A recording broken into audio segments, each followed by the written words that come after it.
Welcome to a new Daily Top Askreddit video. Today's topic: what would the GOP power struggle look like if Donald Trump dies? The real show would be around midterms. Trump keeps a lot of the GOP in line by threatening to endorse rivals to replace people who won't pull for his agenda. He has enough of a cult of personality with Republican voters that he can just say someone needs to be replaced and they'll vote accordingly. So being loyal to him makes their seats safer. There's a lot of doubt Vance could remotely rally the same kind of fiat with voters, and scared politicians will start infighting like rats on a sinking ship to form power blocks in Trump's absence.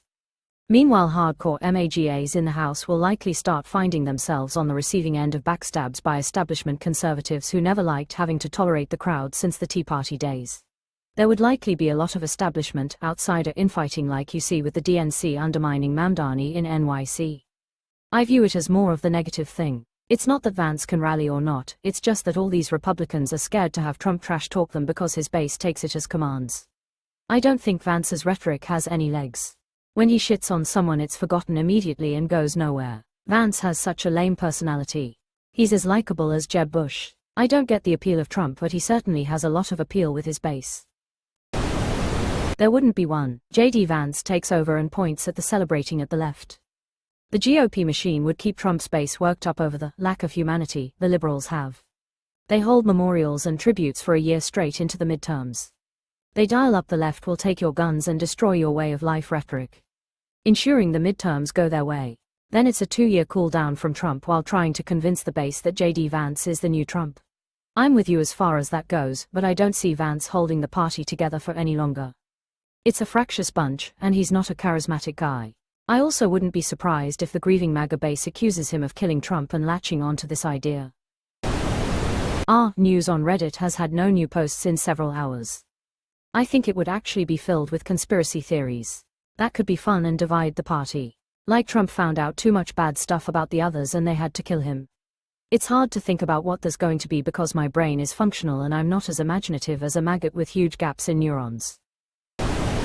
Historically, when a leader with a strong grip on their followers passes, if the leader themselves hasn't decided and declared succession, there is a schism that forms as different acolytes vie for the followers and they all claim to be the one heir. In this case you have a clear front runner, Vance, thanks to constitutional instruction. The challenge here is that the passing of Trump would open up grift opportunities, and Vance is a damp sock that made a wish to be a real little boy, and he has the personality that's as charming as stepping in dog vomit with your bare feet. Don Jr. comes across as believing he's a power player of his own merit, but he seems a likely contender for some followers simply by his name. Elon, as the biggest whiner in the room with the loudest microphone, will snap up some.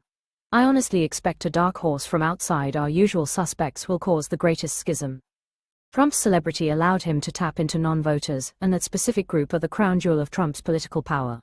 There is a chance they go dormant, but I think someone with ambition will lie well enough to Pied Piper them and get them in their fold. What's Elon going to do, given he was, actually, born in Africa? Just endorse someone and support them with $. Elon can fund his America party and effectively get his own J.D. Vance into office and add rocket fuel to his fleecing of the American public. Replace NASA with SpaceX. Force China to allow X. Hyperloop everywhere. I think someone with ambition will lie well enough to Pied Piper them and get them in their fold. Trump is a perfect storm. He's just the right mix of outsider, successful, and boorish to appeal to his base. The fact that his success with them was accidental and not calculated would be funny if not for the high price we've all had to pay for it. He's somebody that the all basket of deplorables can really latch onto because he says dumb, ignorant things the same way they do, but he legitimizes it, and them, by having climbed to the pinnacles of power while doing it. And as much as I hate him, I have to admit there's a certain authenticity to it which the base responds to and which no slick, career politician is going to be able to fully emulate. I think when he's gone, his followers will scatter to the wind. Trump also had about 30 to 35 years of marketing that no one else would be able to rely on. This is the correct answer. Donald is not a politician, he is a reality TV star. As such, he has played the game in a way no other politician would even dare attempt. Vance would slide into the seat due to the Constitution but as standard bearer for the party. He's about as likable as stepping in an ankle-deep puddle of sleet with only a tennis shoe on. Rubio is slightly more likable, but whenever he's on TV I am reminded of what a giant douchebag he is within a few seconds. Bottom line is that Trump is the only one capable of managing the MAGA asylum, and without him the whole thing falls apart like a cheap kite in a hurricane. Nobody would believe it, even if true, so they'd probably end up worshipping the ghost of Trump. AI imaging and video only gets better. My hope is his base believes he faked his death and is somehow still running the country, and they all put him down as a write-in for the 2028 election, splitting the Republican vote. A lot of them believed that Trump was going to walk out during Joe Biden's inauguration, reveal that he was still president, and have Biden arrested. So your scenario isn't all that far-fetched. We are getting our hopes up. Evil has a way of hanging on. Somehow Palpatine returned. I was just telling someone how there will be celebrations when Trump dies. Similar to the end of the Return of the Jedi Extended Edition after Palpatine dies, you see celebrations in Tatooine, Naboo, Coruscant, etc. If you haven't seen it.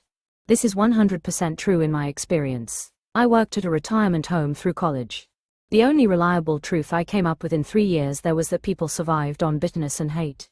The sweet old folks who were kind to everyone passed early. The evil incarnate monsters clung to life forever just to make it as miserable as possible for everyone in their sphere. Peter Thiel has invested a lot of money to get Vance into the position he is now. People should start taking that shit seriously. He's not a run-of-the-mill political donor looking for favors. He's creating the apparatus to operate a surveillance state with everybody's data and everybody's dirt. I would assume that Vance takes over as his glove puppet and there are some seriously dark moves afterwards. Maybe so, but Thiel didn't take into account his lack of charisma. That's going to be a big deal. Thiel is too arrogant to shrug it off. It's gonna be a weakness in their plan and it can't be fixed.